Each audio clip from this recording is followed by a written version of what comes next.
मुलुख महाराष्ट्र या बुलेटिनची सुरुवात करूयात कोरोनाच्या संदर्भातल्या न्यायालयाच्या एका महत्त्वाच्या निर्णयानं कोरोनाला अटकाव घालण्यासाठी त्याला रोखण्यासाठी म्हणून राज्य सरकारनं काही निर्बंध जारी केले आणि त्या निर्बंधांच्या नुसार ज्यांनी कोरोनाचे 2 डोस घेतलेला नाही त्यांना अनेक ठिकाणी प्रवेश नाकारण्यात आला। लसीकरण पूर्ण असावा असा आग्रह धरणाऱ्या या निर्णयाला न्यायालयानं फटकारलंय आणि हा निर्णय कायदेशीर नसल्याचं म्हणत हा निर्णय मागे घेण्याची त्यांनी सूचना केलेली आहे। त्यामुळे लसीकरणाच्या मुद्द्यावरून हायकोर्टानं आज सरकारला खडा सवाल विचारलाय। लसीकरण पूर्ण असणाऱ्यांना प्रवेश का? लोकल मॉल्स कार्यालयामध्ये ज्यांचं लसीकरण पूर्ण झालंय त्यांनाच प्रवेश दिला जात होता, पण हे योग्य नसल्याचं त्यांनी म्हटलंय। मुख्य सचिवांना त्यांचा निर्णय कायदेशीर नाही असं कोर्टानं बजावलंय।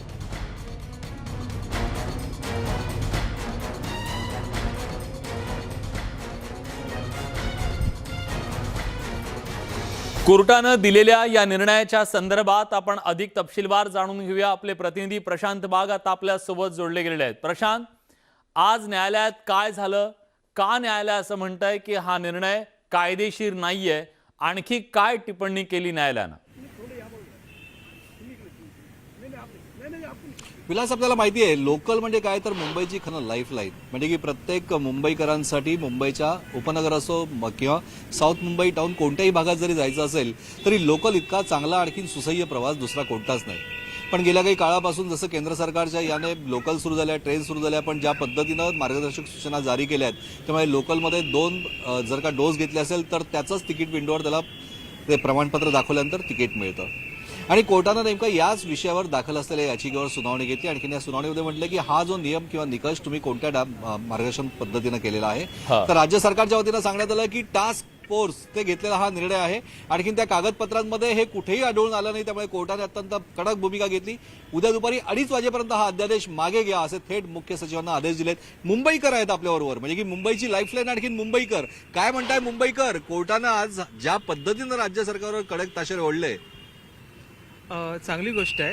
म्हणजे जी गोष्ट खोटी होती ती समोर आली आणि बरेच लोक वंचित राहिले या निर्णयामुळे, कारण जिथे मॅन्डेटरी नव्हतं तिथे सांगितलं गेलं की आहे मॅन्डेटरी आणि 2 डोस घेतल्यानंतरच प्रवास केला जाईल, तर बऱ्याच लोकांच्या कामाचा इश्यू होता आणि बरंच नुकसान झालं लोकांचं। नुकसान झालंय, पण कोर्टाला हस्तक्षेप करण्याची वेळ काय यावी, काय सांगाल मुंबईकर?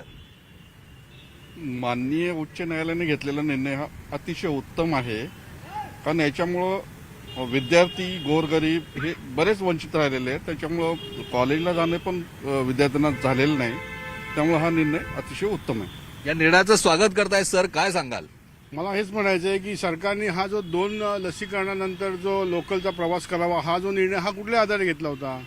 तर हायकोर्टाने हा जो निर्णय घेतला योग्य आहे। आज नॉर्मल जो कॉमन मॅन आहे, जी आमची लोकल वाहिनी आहे ती आपली रक्तवाहिनी आहे मुंबईची, ती बंद होती इतके दिवस आणि त्यामुळे गरीब लोकांना आणि नॉर्मल मध्यमवर्गीय आमच्यासारख्या माणसांना खूप त्रास होत होता। तर सरकारचा हा जो निर्णय घेतला, हायकोर्टाने हा जो निर्णय सरकारविरुद्ध घेतला, सरकारने हा व्यवस्थित निर्णय अंमलात आणायला हवा होता, त्यांनी आणला नाही, त्यामुळे हा लोकांना खूप त्रास झालेला आहे असं मला वाटतं। नक्कीच, पण उद्या दुपारी 2:30 पर्यंत सरकारनं अध्यादेश मागे घ्या म्हणून मुदत दिली आहे सरकारला। हे अधिक चांगलं सराहनीय आहे। सध्या सरकारने त्याचं पालन करणं गरजेचं आहे आता, आणि गोरगरीब आणि जे वंचित झाले त्यांना त्याचा अधिकार त्यांना मिळून जाईल। त्यामुळे नक्कीच आपण बघतोय की ही आहे प्रामाणिक सर्वसामान्य मुंबईकरांची प्रतिक्रिया विलास, की लाईफलाईन जी आहे ही सरकारी निकष आणि नियम असले पाहिजे, कोरोनाची बंधनं असलीच पाहिजे, पण अशा प्रकारचा आडमोठेपणाचा धोरण प्रशांत मुद्दा हा सुद्धा आहे ना, हा सुद्धा आहे प्रशांत। त्यांना पण मुंबईकरांना विचारा की कोरोनाला जर आपल्याला प्रतिबंध घालायचा असेल, त्याला अटकाव करायचा असेल तर लसीकरण हे सुद्धा गरजेचं आहे। हे लसीकरण सुद्धा त्यांनी करून घेणं गरजेचं आहे, याच्याबद्दल त्यांचं काय म्हणणं आहे? अत्यंत महत्वाचा मुद्दा आहे की कोरोनाला रोखायचं असेल तर लसीकरण सुद्धा तितकंच महत्वाचं आहे। आज ठीक आहे लसीकरण पत्र जे आहे ते बंद करायचं, पण लसीकरण आवश्यक आहे की नाही, काय वाटतं? लसीकरण आवश्यक आहे। सरकारने बरीच मेहनत घेतली आहे त्यामागे आणि बराच वेळ झालाय, म्हणजे लसीकरण सुरू करून आणि मोफत लसीकरण पण सुरू करून बराच वेळ झालाय, त्यामुळे बरेचसे पॉप्युलेशन कव्हर केलं गेलं आहे। पण अजूनही बरीच उदासीनता आहे। नाही, मला असं वाटतंय की लसीकरणामधलं अंतर जे आहे ते कमी केलं पाहिजे। आणि एका डोसमध्ये 1 महिना असतो, एका डोसमध्ये 83 दिवस 84 दिवस ठीक आहे प्रशांत, त्यामुळं कळलं की काहीतरी- काय मुंबईकरांना म्हणायचं आहे. त्यांचं म्हणणं आहे की लसीकरण सुद्धा अतिशय महत्त्वाचं आहे. प्रणाली कापसे आपल्यासोबत जोडल्या गेलेल्या आहेत. आपण थेट प्रणाली यांच्याकडे जाऊया.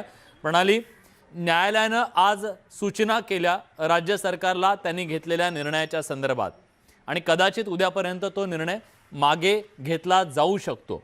पण या निर्णयाचे काय परिणाम होऊ शकतात, मुंबईकरांना काय वाटतं? मी मुंबईच्या दादर परिसरामध्ये आहे. शिवाजी पार्क परिसर हा कायमच लोकांनी गजबजलेला असतो आणि हा असा परिसर आहे जिथे सगळ्या वयोगटातले लोक येत असतात. मग ते तरुण असतील किंवा लहान मुलं असतील किंवा मग वयोवृद्ध नागरिक असतील. रोज इथे फेरफटका मारायला अनेक जण येतात. आपण त्यांच्याकडूनच खरं तर जाणून घेऊया, कारण अनेकांचं असं म्हणणं आहे की जो निर्णय शासनानं घेतलेला होता तो आम्हाला पटत जरी नसला तरी मान्य करण्याखेरीज आमच्याकडे काही पर्याय नव्हतात. तुम्ही मला सांगा की आता कोर्ट म्हणताय राज्य सरकारला की तुम्ही निर्णय मागे घ्या. 2 लसींची जी सरकारने सक्ती केली होती ती आता मागे घ्या असं कोर्ट म्हणताय. तुमची काय प्रतिक्रिया आहे त्यावर? नाही, बरोबर आहे, त्यांना करावंच लागेल ना. का असं तुम्हाला वाटतंय? नाही बघा, असं आहे की आता मी तुम्हाला एक उदाहरण देतो. मी माझ्या मित्राचा मुलगा, त्याने 1 लस घेतलेली आहे. आता त्याला आणखीन 84 दिवसामध्ये दुसरी लस घ्यायची आहे. मग दुसरी लस मिळत नाहीये तोपर्यंत त्याने काय घरात बसावं का? त्याला मॉलमध्ये प्रवेश नाहीये, त्याला ट्रेनमध्ये प्रवेश नाहीये, त्याला ऑफिसमध्ये प्रवेश नाही. मग त्याने काय करावं? तर सरकारने याच्यावर विचार नक्कीच करायला पाहिजे. ठीक आहे, आता करोना कमी झालेलं आहे, सगळं झालेलं आहे, आता आपल्या इकडे काही त्याचं काही दिसत नाही आहे. पण सरकारने विचार करावा लागेल, कारण 84 दिवस तो मुलगा घरी ठीक आहे. बसेल, हा, त्याला नोकरी हा. नाही आहे. आपल्या नोकऱ्या गेलेल्या आहेत, कितीतरी नोकऱ्या आपल्या गेल्या आहेत, काही फरफड किती काय काय झालेले आहे 2 वर्षामध्ये सरकारला माहिती. बरोबर. म्हणजे मुंबईकरांची भावना प्रणाली आपल्या लक्षात आली की त्यांचं असं म्हणणं आहे की खूप गोष्टी सोसाव्या लागलेल्या आहेत आणि त्यामुळे हा निर्णय मागे घ्यायलाच हवा ही त्यांची भूमिका आहे. दरम्यान आज मुंबईकरांना नव्हे महाराष्ट्रातल्या सगळ्या जनतेला आरोग्यमंत्र्यांनी एक दिलासादायक बाब सांगितली की मार्चमध्ये कोरोना प्रतिबंधक नियम हे शिथिल होणार आहेत आणि या सगळ्या निर्बंधांमधून आपली सुटका होणार आहे. पण तुम्ही जर विचार करत असाल की आपण मास्कमधून सुद्धा मुक्त होऊ, तर तसं नाहीये. मास्क राहणार आहेत, मास्क मुक्ती होणार नाही, हे सुद्धा आज आरोग्यमंत्र्यांनी सांगितलेलं आहे. केंद्राच्या विनंतीवरून निर्बंधांमध्ये शिथिलता आणली जात असून मार्च महिन्यात पूर्णपणे निर्बंध मुक्ती मिळेल अशी अपेक्षा टोपेंनी व्यक्त केली आहे. दरम्यान कोरोनाच्या पार्श्वभूमीवर मास्क, सॅनिटायझर आणि सोशल डिस्टन्सिंगचं पालन करणं गरजेचं असल्याचंही राजेश टोपे म्हणाले.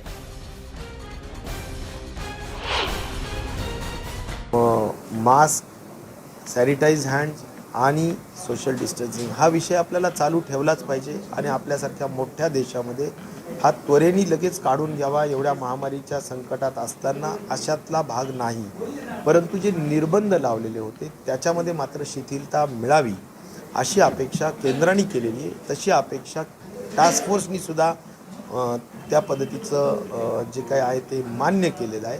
त्यामुळे आता हे माननीय मंत्रिमंडळाच्या बैठकीमध्ये सुद्धा आम्ही हे मांडलेलं आहे. मुख्यमंत्री महोदय या संदर्भातला नक्कीच सकारात्मक निर्णय घेतील असं मला 100% विश्वास आहे.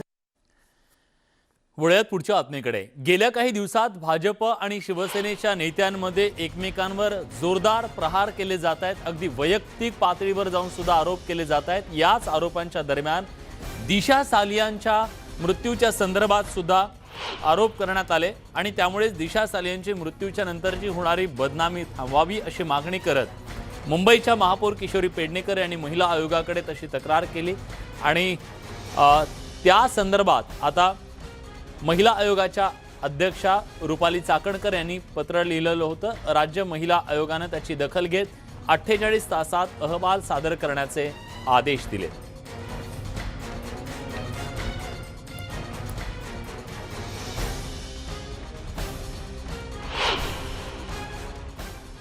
काल मी स्वतः राणेसाहेबांची PC पाहिली.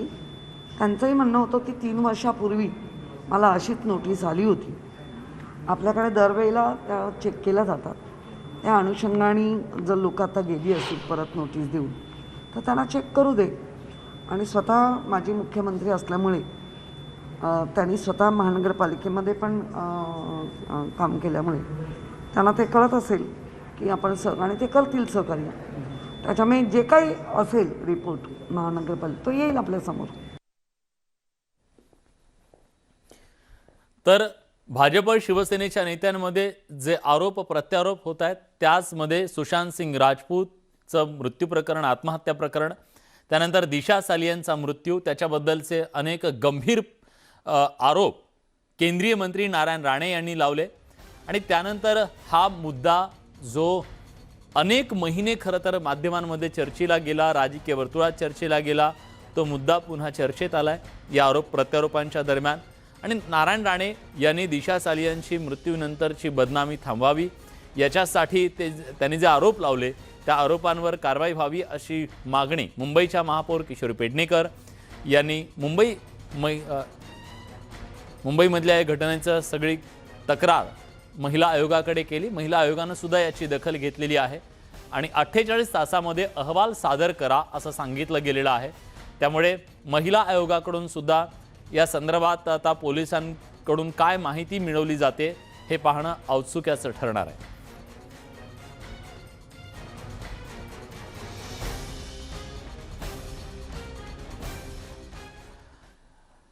केंद्रीय मंत्री नारायण राणे यांचा बंगला सध्या वादात सापडलेला आहे. त्यांच्या बंगल्यात झालेलं कथित अनियमित बांधकाम हे सध्या वादाचा मुद्दा ठरलंय आणि त्यामुळे भाजप शिवसेना यांच्यामध्ये पुन्हा एकदा वादाची ठिणगी पडली आहे. आज मुंबई महानगरपालिकेचे कर्मचारी त्यांच्या बंगल्याची पाहणी करण्यासाठी पोहोचले आणि कदाचित त्या बंगल्यावर, त्याच्या बांधकामावर बुलडोजर फिरवला जाईल अशी धमकी दिली जात असताना हे राजकारण अधिक पेटणार असं दिसतंय.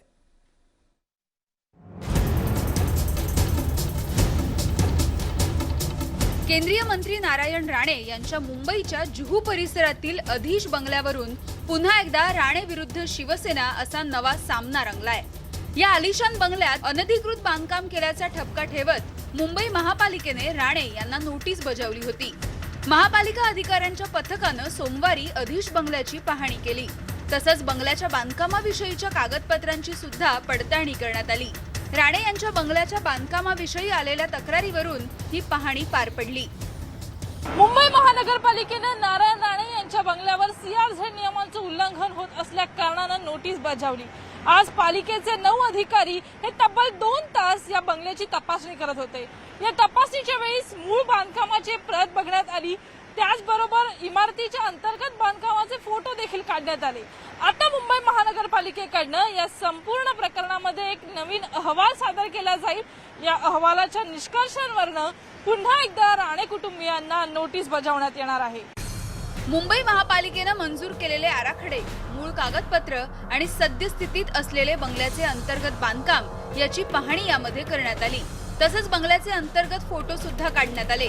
सद्यस्थितीतील बांधकाम आणि मंजूर आराखडा यांच्यात तुलनात्मक काय फरक आहे यावर पालिका अहवाल तयार करणार आहे. या अहवालातील निष्कर्षावरून पुढची कारवाई सुद्धा केली जाणार आहे. काल मी स्वतः राणे साहेबांची PC पाहिली. त्यांचंही म्हणणं होतं की 3 वर्षापूर्वी मला अशीच नोटीस आली होती. आपल्याकडे दरवेळेला त्या चेक केल्या जातात. त्या अनुषंगाने जर लोक आता गेली असतील परत नोटीस देऊन तर त्यांना चेक करू दे. आणि स्वतः माजी मुख्यमंत्री असल्यामुळे त्यांनी स्वतः महानगरपालिकेमध्ये पण काम केल्यामुळे त्यांना ते कळत असेल की आपण आणि ते करतील सहकार्य. त्याच्यामुळे जे काही असेल रिपोर्ट महानगरपालिका तो येईल आपल्यासमोर. राणे यांच्या बंगल्याच्या बांधकामात CRZ नियमांचं उल्लंघन, अनधिकृत बांधकाम आणि FSIचा वाढीव वापर केला गेलाय. तसंच लेआउटमध्ये सुद्धा बदल करण्यात आल्याचा आरोप करण्यात आलाय. 2017 मध्ये याविषयी RTI कार्यकर्त्यांनी तक्रार सुद्धा दाखल केली होती. रिटेनिंग वॉल आणि बंगल्याचं बांधकाम यामध्ये 9 मीटरचं अंतर असणं गरजेचं होतं. मात्र त्याचं सुद्धा उल्लंघन करण्यात आल्याचं तक्रारीत म्हटलंय. अधीश नावाचा जो बंगला आहे त्या विरोधामध्ये आम्ही पहिला महानगरपालिकेमध्ये पाठपुरावा केला. त्यांच्याकडे कारवाईची मागणी केली. तर CRZ 2च्या अंतर्गत म्हणजे समुद्र सपाटी पासून 50 मीटरच्या आतमध्ये हा बंगला बांधण्यात आलेला आहे. अधीश बंगल्याच्या पाहणीवरून राणे आणि शिवसेना नेत्यांमध्ये आरोप प्रत्यारोप सुरू झालेत. राजकीय सुडातून ही कारवाई केली जात असल्याची टीका भाजप नेत्यांनी केली आहे. तर CRZचं उल्लंघन झाल्याचं केंद्र सरकारनं म्हटलं असल्याचा दावा महापौर किशोरी पेडणेकर यांनी केलाय. त्यामुळे या वादावरून राणे विरुद्ध शिवसेना असा वादाचा नवा अंक सुरू झालाय. सुष्मिता भदाणेसह bureau report, news 18 Lokmat, Mumbai. केंद्रीय मंत्री नारायण राणे यांचा जुहू परिसरातला जो बंगला आहे तो CRZच्या नियमांचं उल्लंघन करणारा आहे असा आरोप केला गेलाय. माहितीच्या अधिकारातून त्याच्याबद्दलची कागदपत्र मिळवल्याचं माहितीचे अधिकार कार्यकर्ते प्रदीप भालेकर यांनी म्हटलेलं आहे. सिंधुदुर्ग जिल्ह्यातला सुद्धा चिवला बीचवरचा नारायण राणेंचा बंगला असाच वादात सापडलेला आहे. माहितीच्या अधिकारातून तिथली माहिती आपण काढल्याचं प्रदीप भालेकर म्हणतायत. त्यांच्याशी संवाद साधलाय आमच्या प्रतिनिधींनी.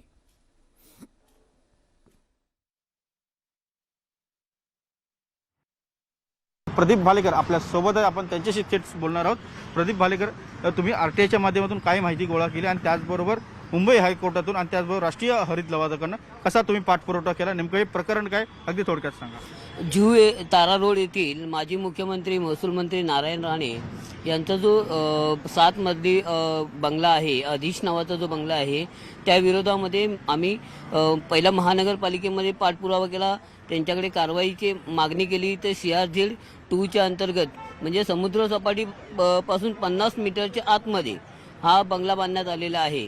तर त्या विरोधामध्ये आम्ही कारवाईचे लेटर मुंबई महानगरपालिका आयुक्त यांना दिले होते. त्यानंतर तिथून काही कारवाई होत नव्हती. मुंबई महानगरपालिका आयुक्त, महानगरपालिका DMC या सगळ्यांना आम्ही कारवाईसाठी लेटर दिले, परंतु कारवाई झाली नव्हती. आणि आत्ता मुंबई उच्च न्यायालयामध्ये आम्ही तक्रार दाखल केली की हा जो बंगला आहे हा CRZ 2च्या अंतर्गत येतो आहे. याच्यामध्ये आतील जे बांधकाम आहे त्यातील वाढीव FSI वापरलेला आहे. त्यामध्ये जे मोजमाप केलेले नाही ते आपण बांधकाम तयार केलेले आहे. तर असे आम्ही अनेक मुद्दे हायकोर्टामध्ये मांडले होते. पण हायकोर्टाने आम्हाला असं म्हटलं की तुम्ही खालच्या ऑथॉरिटीकडे कंप्लेंट दिली का, महाराष्ट्र कोस्टल झोन मॅनेजमेंट ऑथॉरिटीकडे तुम्ही तक्रार दाखल केली आहे का. तर आम्ही त्यावर म्हटलं की आम्ही नाही केले. तर पहिले हायकोर्ट म्हणाले पहिलं तुम्ही महाराष्ट्र कोस्टल झोन मॅनेजमेंटला कळवा. त्यानंतर ती पिटिशन तिथे थांबवण्यात आली. मग आम्ही महाराष्ट्र कोस्टल झोन मॅनेजमेंट ऑथॉरिटीकडे गेलो, त्यांना तक्रार दाखल केली. त्यांच्याकडे तक्रार दाखल केल्यानंतरला अनेक त्याच्यामध्ये काही कार्यकर्त्यांनी आम्हाला धमक्या वगैरे दिल्या, परंतु आम्ही त्याला न घाबरता पुन्हा न जुमानता आम्ही त्याचा फॉलोअप करत राहिलो. मुंबई उच्च न्यायालयापासून मुंबई सुप्रीम कोर्टापर्यंत आम्ही ही तक्रार नेलेली होती. आणि कारवाईचे संकेत नंतर झाले की नीलरत्न बंगल्याची पण तक्रार मी दाखल केली होती. त्यानुसार आता काल पण केंद्रीय पर्यावरण विभागाने नागपूर पर्यावरण विभागाला आदेश दिले आणि नागपूर विभागाने महाराष्ट्र कोस्टल झोन मॅनेजमेंट ऑथॉरिटीला आदेश दिले की कारवाई करण्यात यावी आणि त्याचा जो रिपोर्ट आहे तो आम्हाला दाखवण्यात यावा, आम्हाला पाठवण्यात यावा. तुम्ही धन्यवाद न्यूज 18 लोकमतशी बोलल्याबद्दल. व्हिडिओ जर्नलिस्ट सचिन कुबडेसह उदय जाधव, न्यूज 18 लोकमत, मुंबई. शिवसेनेचे नेते संजय राऊत आणि भाजपचे नेते किरीट सोमय्या या दोघांनीही एकमेकांच्या विरोधात आरोप प्रत्यारोपांच्या तलवारी उपसल्यात. या उपसलेल्या तलवारी कोणीही मॅन करायला तयार नाहीये. आज पुन्हा एकदा संजय राऊत यांनी किरीट सोमय्या यांच्यावर तोफ डागली, तर दुसऱ्या बाजूला किरीट सोमय्या यांनी सुद्धा पत्रकार परिषद घेऊन संजय राऊत यांच्यावर हल्ला चढवला. बघूयात आज कुठले मुद्दे समोर आले आणि कुठल्या मुद्द्यांवरून त्यांनी एकमेकांना घेरण्याचा प्रयत्न केला.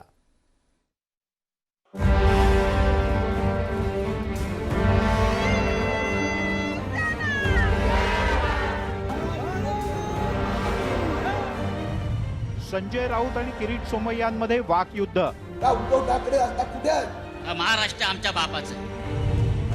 राऊतांच्या शिवराळ टीकेनं भाजप आक्रमक. सोमय्यांच्या हल्ल्यावर राऊतांचा प्रतिहल्ला. शिवराळ भाषेनं राजकारणाची पातळी खालावतीये. तो जो कोण बोलतोय ना दलाल, ज्याला मराठीमध्ये आपल्या बरोबर ना, शुद्ध भाषेत आपल्या मराठीत म्हणतात. ये किसने कहा है? किरीट सोमय्या. कौन है ये? कौन है? मुझे मालूम है. ऐसे बहुत है इस देश में. संजय राऊत यांच्या या शिवराळ भाषेनं सध्या महाराष्ट्रातल्या राजकारणात खळबळ उडाली आहे.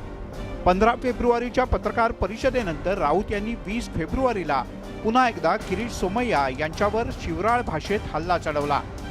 राऊत यांच्या या भाषेवर टीका करत सोमय्या यांनी चोरी लपवण्यासाठी राऊत खालच्या पातळीवर गेल्याचा टोला लगावला. तर काही नेत्यांना हीच भाषा कळते असं म्हणत राऊत यांनी पुन्हा एकदा सोमय्या यांना डिवचलं. संजय राउत जिस प्रकार की माँ बहन के ऊपर गालियां दे रहे हैं, इससे हमारा परिवार बहुत व्यथित है. मेरी माँ, मेरी पत्नी, मेरे बेटे की बहू, 4 महीने पहले संजय राउत ने किरीट सोमय्या की इतनी प्रशंसा की थी, लिखित पत्र दिया कि आप बहुत बड़ा काम कर रहे हो, आप घोटाले एक्सपोज कर रहे हैं. त्यांची आरती करावी, त्यांची मिरवणूक काढावी असं जर कोणाला वाटत असेल तर त्याने ते करावी. पण मुंबईत आणि महाराष्ट्राच्या कोणत्याही कोपऱ्यात जर कोणी महाराष्ट्रद्रोही एखादा राजकीय पक्षाचा बुरखा पांघरून आमच्यावर थुंकत असेल महाराष्ट्रावर, तर मला असं वाटतं आम्ही अत्यंत सौम्य भाषा वापरलेली आहे. आणि ही भाषा जर कोणाला कळत नसेल तर त्यांनी आमच्या संत सज्जनांचे अभंग वाचावेत, त्यांनी मराठीची डिक्शनरी पाहावी आणि आम्हाला कोणीही मराठी शिकवू नये महाराष्ट्रातल्या लोकांना. धन्यवाद. संजय राऊत यांच्या हल्ला सत्रानंतर भाजपचे प्रदेशाध्यक्ष चंद्रकांत पाटील यांनी सोमय्या यांची पाठराखण केली. राऊत यांच्या शिवराळ भाषेवर पाटील यांनी जोरदार हल्ला चढवला, पण त्यालाही संजय राऊत यांनी प्रत्युत्तर दिलं. समोरच्याला भाषा कुठलीही कळली तरी माझी भाषा ठरली पाहिजे ना. संजय राऊतांना माझी भाषा कळेल कारण ती त्यांच्यापेक्षा भयानक असेल. पाटील आहे, कोल्हापूर जिल्ह्यातला आहे, एका गावातला आहे, लय भारी पडेल, पण त्यांना कळेल म्हणून ती भाषा वापरणं ही माझी संस्कृती नाही. आमच्या पक्षप्रमुखाला विनंती करण्याची गरज नाही. बाळासाहेब ठाकरेंपासून ते आतापर्यंत मी या पक्षाच्या मुख्य प्रवाहात ठाकरे परिवाराबरोबर. त्यांनी आम्हाला फार ज्ञान देण्याची गरज नाही. त्यांनी त्यांचा पक्ष सांभाळावा. त्यांचाच पक्ष कणाकणानं रोज झिजतो आणि संपतो आहे. त्यांनी त्यांच्या पक्षाचं काम करावं, आम्ही आमच्या पक्षाचं काम करतो. आपल्या मराठीत का म्हणतात असे बहुत आहे देश में. एकंदरीतच महाराष्ट्रातल्या राजकारणाची आधीच वैयक्तिक स्तराच्या टीकाटिप्पणीपर्यंत पद खालावल्याचं पाहायला मिळत आहे. त्यातच आता शिवराळ भाषा सुद्धा सुरू झाली आहे आणि याचवरून भाजप शिवसेनेमधला वाद किती विकोपाला गेलाय हे स्पष्ट होतं. आता आगामी महापालिका निवडणुकांच्या तोंडावर आणखीन काय काय पाहायला आणि ऐकायला मिळतं कोणाला ठाऊक. Bureau report, news 18 Lokmat.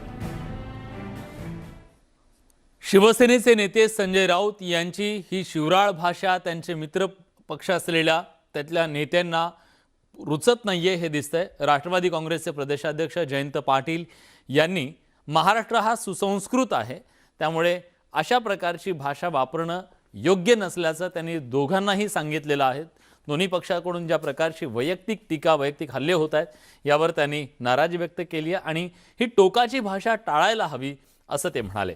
मात्र सूड उगवण्याचा प्रकार दिल्लीतलं सरकार आल्यापासून वाढल्याचं दोन्ही बाजूनं तारतम्य बाळगावं असंही प्रदेशाध्यक्ष जयंत पाटील म्हणाले. महाराष्ट्र कायम सर्वांचा आदर करून काम करणारं राज्य आहे. सर्वांना टोकाची भाषा बोलणं टाळलं पाहिजे. आपले मुद्दे मांडण्यापर्यंत ठीक आहे, पण राजकारणात दुसऱ्याचा सूड उगवणे हा जो प्रकार अलीकडं नवा दिल्लीला विशिष्ट नवं सरकार आल्यानंतर सुरू झालेला आहे, याच्यामुळं क्रिया प्रतिक्रिया जास्त उमटायला लागल्यात. दोन्ही बाजूने त्या मर्यादित ठेवल्या पाहिजेत. आज पुन्हा एकदा काँग्रेस आणि भाजपचे कार्यकर्ते आमने सामने आले. पंतप्रधान नरेंद्र मोदी यांनी महाराष्ट्र काँग्रेसच्या संदर्भात केलेल्या वक्तव्यावरून काँग्रेस आक्रमक आहे. सातत्याने भाजपच्या विरोधात आंदोलन केली जात आहेत. मुंबईतले भाजपचे मुलुंडमधले खासदार मनोज कोटक यांच्या ऑफिसच्या बाहेर आज काँग्रेसच्या कार्यकर्त्यांनी आंदोलन करण्याचा इशारा दिला. त्यानंतर भाजपचे कार्यकर्ते आक्रमक झाले आणि त्यामुळे दोन्ही कार्यकर्ते हे आमने सामने आले. परिस्थिती नियंत्रणात ठेवावी यासाठी पोलिसांनी बॅरिकेड्स टाकले। मुंबई काँग्रेस अध्यक्ष भाई जगताप यांच्या नेतृत्वात काँग्रेस आंदोलन करण्यासाठी तिथं आलं। यापूर्वी पटोलेंच्या नेतृत्वात महाराष्ट्र प्रदेश काँग्रेसनं फडणवीस आणि इतर भाजप नेत्यांच्या घरासमोर आंदोलन केलं। आता मुंबई प्रदेश काँग्रेसनंही भाई जगतापांच्या नेतृत्वाखाली आंदोलनात जोरकसपणे उतरत आपली उपस्थिती नोंदवली। पण या सगळ्यामुळे भाजप आणि काँग्रेसचे कार्यकर्ते आज रस्त्यावर हातघाईवर आलेले दिसले। बरं, आम्ही चुकीचं काय सांगतोय तुम्ही सांगा बघू। ते हे बोलले नाहीत म्हणून देशाचे पंतप्रधान त्यावेळेला हे कुठे गेले होते?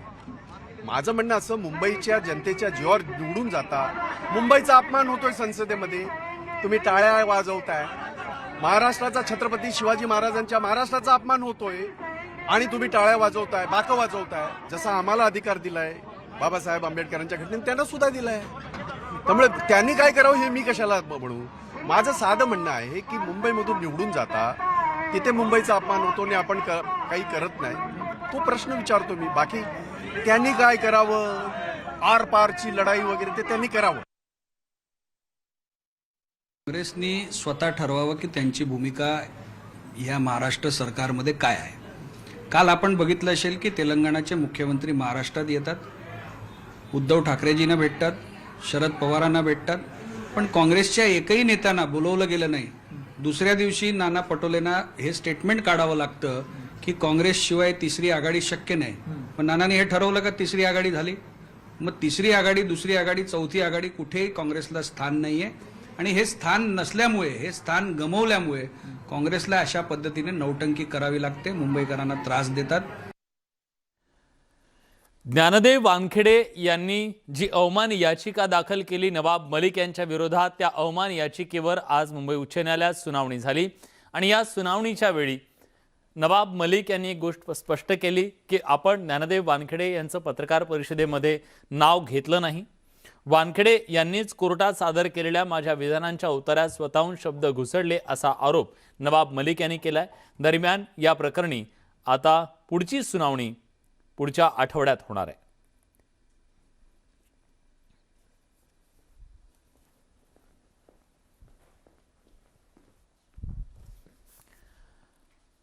यानंतर महाराष्ट्राच्या देशाच्या राजकारणातून आणखीन एक महत्त्वाची मोठी बातमी, ती म्हणजे मोदी सरकारला सत्तेतून बाजूला करण्यासाठी आता विरोधकांकडून एकजूट करण्याचा प्रयत्न केला जातोय। आणि त्या नव्या फ्रंटचं नेतृत्व हे शरद पवार यांनी करावं अशी मागणी के चंद्रशेखर राव यांनी शरद पवार यांना केल्याचं कळतंय। भाजप विरोधात सक्षम मोर्चा तयार करावा अशी मागणी त्यांच्याकडून करण्यात आलेली आहे। तर न्यूज 18 लोकमतच्या बातमीवर त्यामुळे शिक्कामोर्तब झालाय। तिसरा मोर्चा तयार होणार अशी बातमी न्यूज 18 लोकमतनं दिली होती आणि शरद पवार त्याचं नेतृत्व करतील असे आम्ही म्हटलेलं होतं। दरम्यान तेलंगणाचे मुख्यमंत्री के चंद्रशेखर राव यांनी मुख्यमंत्री उद्धव ठाकरे आणि राष्ट्रवादी काँग्रेसचे अध्यक्ष शरद पवार यांची भेट घेतली। देशात भाजप विरोधात एक मोर्चा तयार करण्याच्या प्रक्रियेला सुरुवात झाली आहे। सर्व विरोधी पक्षांना एकत्र करण्याचं काम करावं असं शरद पवार यांनी वारंवार म्हटलंय अशी माहिती अल्पसंख्याक मंत्री नवाब मलिक यांनी दिली आहे। तेलंगाना के मुख्यमंत्री मुंबई आए थे, उन्होंने माननीय मुख्यमंत्री जी से मुलाकात की, एनसीपी के अध्यक्ष पवार साहब से मुलाकात की और निश्चित रूप से देश की राजनीति पे चर्चा हुई है। ममता दीदी भी पहले आई थी, अब केसीआर जी आए, एक विकल्प बनाने की प्रक्रिया शुरू हो गई है। पवार साहब ने बार बार कहा कि देश में गैर भाजपा दलों का एक व्यापक मोर्चा बने जिसमें कांग्रेस भी साथ हो और 2024 के पहले लोगों के सामने ऑल्टरनेटिव रखा जाए। हमें लगता है उस प्रक्रिया की शुरुआत हुई है। चुनाव आते आते एक मजबूत मोर्चा देश में बनेगा जो भारतीय जनता पार्टी को सत्ता से बेदखल करेगा। दरम्यान भाजप विरोधी आघाडीमध्ये अनेक नेत्यांची आता एंट्री होईल, ते नेते जोडले जातील असं शिवसेनेचे नेते संजय राऊत यांनी म्हटलेलं आहे। तर दुसऱ्या बाजूला तेलंगणामध्ये भाजपचा प्रभाव वाढतोय, त्यामुळे चंद्रशेखर राव बिथरल्याचं देवेंद्र फडणवीस म्हणाले. त्याच्यामध्ये अर्थात काही विकासाच्या चर्चा होत्या, आर्थिक विषय होते, आणि जेव्हा दोन राजकीय नेते एकत्र येतात तेव्हा देशाच्या राजकारणावर सुद्धा सविस्तर चर्चा झाली. अनेक विषयांवर सहमती झाली त्यांची. भविष्यातल्या राजकीय दिशा संदर्भात त्यांची काही चर्चा झाली. आणि मला असं वाटतं की हे दोन नेते आणि इतर काही देशातले नेते हे लवकरच भेटणार आहेत. या सगळ्या मंडळींनी मागच्या लोकसभेमध्येही हातात हात घालून मोठी आघाडी तयार केली, परंतु त्याचा कुठलाही परिणाम झाला नाही. उत्तर प्रदेशात त्यापूर्वी हा प्रयोग त्यांनी करून पाहिला, देशाच्या विविध राज्यांमध्ये हा प्रयोग त्यांनी करून पाहिला, कुठेही याचा परिणाम झाला नाही.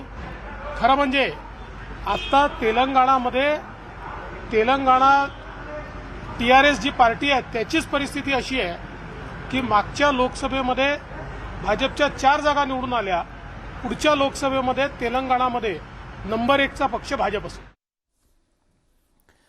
दरम्यान हिंदुत्वाच्या मुद्द्यावरून मुख्यमंत्री उद्धव ठाकरे आणि माजी मुख्यमंत्री देवेंद्र फडणवीस यांच्यामध्ये पुन्हा एकदा आरोप प्रत्यारोपांना सुरुवात झालेली आहे. मुख्यमंत्री उद्धव ठाकरे यांनी काल चंद्रशेखर राव यांची भेट घेतली. त्या भेटीत सुद्धा नवी आघाडी स्थापन करण्याच्या संदर्भातली चर्चा झाली. पण याच वेळी हिंदुत्वाच्या मुद्द्यावरून फडणवीस यांनी टीका केली की देशात जे काय वातावरण चाललेलं आहे, दिवसागणिक गडूळ होत चाललेलं आहे. राज्यकारभार दूर राहिला, पण सुडाचं राजकारण हे अत्यंत खालच्या पातळीवरती सुरू झालेलं आहे. हे सुडाचं राजकारण ही काय आपल्या देशाची परंपरा नाही आणि हे आमचं हिंदुत्व तर अजिबात नाही आहे. सुडाचं राजकारण करणं हे इसमें हमारा हिंदुत्व ऐसे नाही आहे, बदला लेने वाला. तर ह्या गोष्टी जर का अशा चालू राहिल्या तर देशाला शेवटी भविष्य काय, भवितव्य काय? तो भगवा छत्रपतींचा सुरक्षित ठेवायची जबाबदारी आता केवळ आणि केवळ भारतीय जनता पक्षावर आली आहे. काही लोक केवळ भगवा मिरवत आहेत, पण पाठीमागे कोणाकोणासोबत जात आहेत हे सांगण्याची आवश्यकता नाही आहे. त्यामुळे भगव्याचं रक्षण करायची आणि भगवा फडकतच राहिला पाहिजे, या महाराष्ट्रामध्ये ही जबाबदारी भारतीय जनता पक्षाने घेतली आहे आणि तुमच्या सगळ्यांच्या भरोशावर घेतली आहे. ब्रेक नंतर तुमचं पुन्हा एकदा स्वागत. तुम्ही पाहताय न्यूज 18 लोकमतवर मुलुख महाराष्ट्र. यानंतर बातमी आहे आमदार रवी राणा यांच्या संदर्भातली, कारण न्यायालयानं त्यांना काहीसा दिलासा दिलेला आहे. अटकेपासून त्यांना संरक्षण मिळालेलं आहे. अमरावतीच्या आयुक्तांवर झालेल्या शाईफेक प्रकरणी त्यांच्यावरती गुन्हा दाखल झालेला आहे. आयुक्तांवरच्या या शाईफेक प्रकरणातल्या गुन्ह्यात त्यांना अटकेपासून संरक्षण मिळालं आहे. पटियाला कोर्टानं त्यांना परवानगी दिली आहे. अमरावतीतल्या चौकात उभारलेल्या छत्रपती शिवाजी महाराजांचा पुतळा हटवल्याप्रकरणी अमरावती महापालिका आयुक्तांवर राणांच्या कार्यकर्त्यांनी शाई फेकलेली होती. या प्रकरणी त्यांच्यावर गुन्हा दाखल करण्यात आला. दरम्यान पटियाला कोर्टानं त्यांना काहीसा दिलासा दिल्यानं आता ते अमरावतीत परतू शकणार आहे. उद्धव ठाकरेंचे द्वेषाचं राजकारण चालू केलं आहे महाराष्ट्रामध्ये, त्या देशाचा बडी मी माझा पडू नये किंवा खासदार नवनीत राणावर सुद्धा ज्या पद्धतीनं त्यांनी कुठे कुठे फसवण्याचं षडयंत्र चालू आहे सरकारचं, म्हणून मी पटियाला हाऊसमध्ये न्यायालयाला विनंती केली की मी नसतानाही माझ्यावर 307चा गुन्हा दाखल केला. या ठिकाणी ॲडव्होकेट मेहता उपस्थित आहेत. त्यांनी या ठिकाणी हिअरिंग माझी बाजू मांडली आणि मला 1 आठवड्याचं या ठिकाणी प्रोटेक्शन मिळालेलं आहे. मी हायकोर्टामध्ये जाईल आणि पूर्ण ऑर्डर क्रॅश करील, जेणेकरून मला ज्या पद्धतीने फसवण्यात आलेलं आहे त्याला पूर्णपणे क्लिअर हायकोर्टामध्ये मला न्याय मिळेल अशी मला अपेक्षा आहे.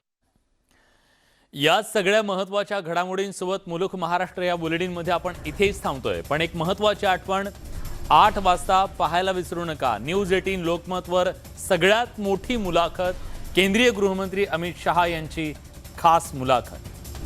कुठे जाऊ नका, पहा फक्त न्यूज 18 लोकमत.